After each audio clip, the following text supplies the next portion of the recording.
Salam əziz dostlar. Deməli, 20 apreldə keçirilən 9-cu siniflərin buraxılış imtahanına aid sualları izah eləməkdə davam edirik. Yeni ada mətni var. İndi söz verdiyimiz kimi onu izah eləyəcəm. Və sizdə imtahana getməyənlərdən xahişimiz odur ki, PDF-ini WhatsApp-dan yaza bilərsiniz. Mən sizə səliqəli şəkildə atım, işləyin və ondan sonra sualların izahına baxın. Və ya buradan YouTube-da ekranı dayandıraraq bir-bir suallara baxın, öz fikirlərinizi yazın, cavablarınızı. Ondan sonra isə nə edəcəksiniz? İzaha baxın ki, sizin üçün faydalı olsun. Baxaq, birinci mətin. Mətnin adı Yeni Ada. Maraqlı mətin idi. Deyir ki, mətinə əsasən hansı sualları cavablandırmaq olmaz? Baxaq. Kənd sakinləri Yeni Ada haqqında necə xəbər tutdular? Onlara bir gəlmə insan gəlib demişdi. Ona görə bir mətndə var. Yəni tutur ki, cavablandırmaq olmayanları tapacağıq biz.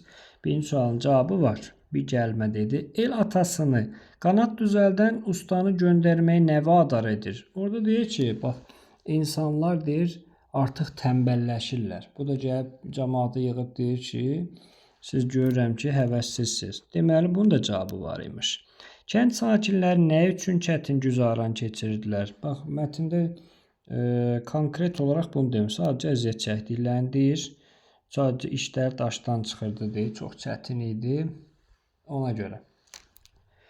İnsanların yenidən, yəni səbəbi yox idi mətndə. İnsanların yenidən öz kəndlərinə qayıda bilməməsinin səbəbi nə? Çünki kökəlmişdilər, artıq qanatla gəlmək olmur. Bu cavabı var. Nə üçün Yeni Adada da torpaq özü işləyirdi? Bunun haqqında isə heç bir məlumat yox. Cavabımız oldu B variantı 3-5. Mətndə nöqtələrin yerinə nə yazıla bilərdi? Nöqtələr belə bitirdi. Deyim, bu adamlar nəinki işləməyi, hətta fikirləşməyi də yadlarından çıxarıblar və ya unudublar. Deməli, cavabımız oldu 1-3. Qeyd edim ki, suallar çox asan gəldi. Tez-tez işlədim, yəni çox asan idi. Baxaq deyir, üçbucaqdakı söz nə idi?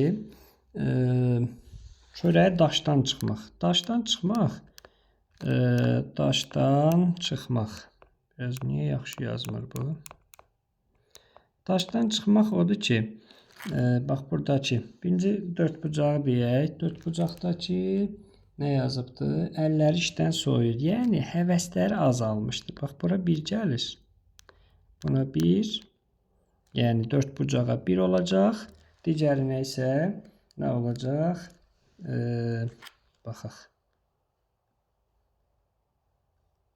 Bu niyə yazmadı qələm?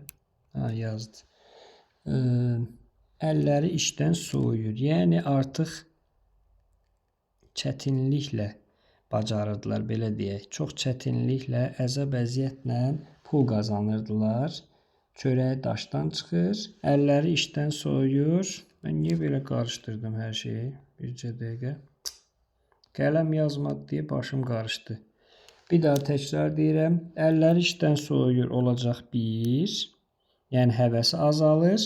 Dördbucaq isə olacaq çox çətinliklə, əzab-əziyyətlə pul qazanmaq. Yəni çörəyi daşdan çıxmaq. Deməli, üçbucağa 4 gəlir. O birisinə isə 1. Qələm yazmadı. Bütün beynim ora getdi. Üzrlü sayın. Hansı aforizm mətnini əsaslandırmaq olar? İnsan vaxtından əvvəl qocaldan bir şey varsa, o da tənbəllikdir. Bəli, çünki tənbəlləşib artıq ağacın dibində yatırlar. Bu düzdür. Sonra, hər böyük iş yalnız başlanğıcda çətin görsənir. Bunun mətnlə heç əlaqəsi yoxdur. İşləməyən dəmiri öz pası məhv edir. Bəli, yəni işləmir artıq pis günə düşürlər da. 1-3 B variantı. Vicdan məhkəməsi və ya məsləhət isə mətndə yox idi. Baxaq, 41-ci sual, uyğunsuzluqlar nədir burada? Ümumiyyətcə, səbəb nəticədə asan qaydasını deyim sizlərə. Niyə sualını verin, 11-ci sinifdə də lazım olacaqsa. Niyə verirsiniz və səbəb çıxır.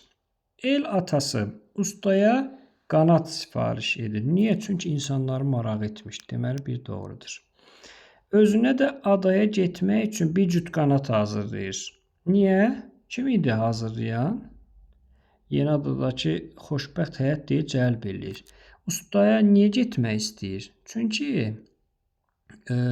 el ağsaqqalı demiş. Deməli burada səhv yazır. Xoşbəxt həyata görə yox. Adaya gedən usta təəccüblənir. Niyə təəccüblənir? Çünki tanınmaz haldaydılar. Deməli bunun cavabı var. El atası onları kənddə saxlamaq üçün çıxış yolu axtarır. Çıxış yolu axtarıb neynir? Niyə daha doğrusu tərsinə dedim? El atası onları kənddə saxlamaq üçün çıxış yolu axtarır. Səbəbi o idi ki, yox, səbəbi yoxdur da bunun. Elə bir şey varmı? Mən də deyirəm. Ümumiyyətcə çıxış yolu axtarmırdı. Sadəcə insanların marağı itmişdi. Deyirdi, gedin görək nə var orada. Bütün sakinlər bir dəfəlik tərk edirlər. Ümumiyyətcə bir dəfəlik tərk etmək yoxdur. Hətta bax bura baxın, burada yazır ki, çoxu alışdığı yeri ayrılmaq istəmir. Yəni elə bir şey yoxdur mətndə. Cavab odur B variantı. Mətnə əsasən nəyi təsdiq etmək mümkündür? Baxaq. Kənd sakinləri xəstəliyin nə olduğunu bilmir. Deyir ki, onların canı möhkəm idi. Deyir. Heç nə deyir. Polad kimi möhkəm idilər. Azar-bezar bilmirdilər. Azar-bezar da xəstəlikdir. Deməli biz bu düzdür. El atası kəndin ancaq yaşlı sakinləri. Ümumiyyətcə elə bir şey yoxdur. Adanın yeni sakinləri aktiv həyat tərzi keçirir. Aktiv nə demək? Yəni dayanmırdılar da, bir yerdə durmurdular. Bu da doğrudur. Yeni sakin deyil. Üzr istəyirəm. Bu yanlış olacaq. Köhnə sakinlər. El atası adaya gedənlərin təşviş keçirir. Böyle insan təşviş keçirir da. Çünki gör nə olub deyir. Adam göndərir. Əksər insanlar öz ölkələrini tərk eləmirlər. Bu da doğrudur. Orada bayaq da göstərdik. Deməli, gəldik 43-cü mətnə, 43-cü suala. Doğrunun altından üstəgəl, yanlışın altından çıx qoyuruq və onları götürəcək. Rahat şəraitdə yaşayan kənd sakinləri yeni ada haqqında eşidəndə tamahına güc gələ bilmirlər. Bir daha deyirik. Rahat şəraitdir. Bax, bunlar rahat şəraitdə yaşamırlar. Çətin yaşayırlar. Bir səhvdir.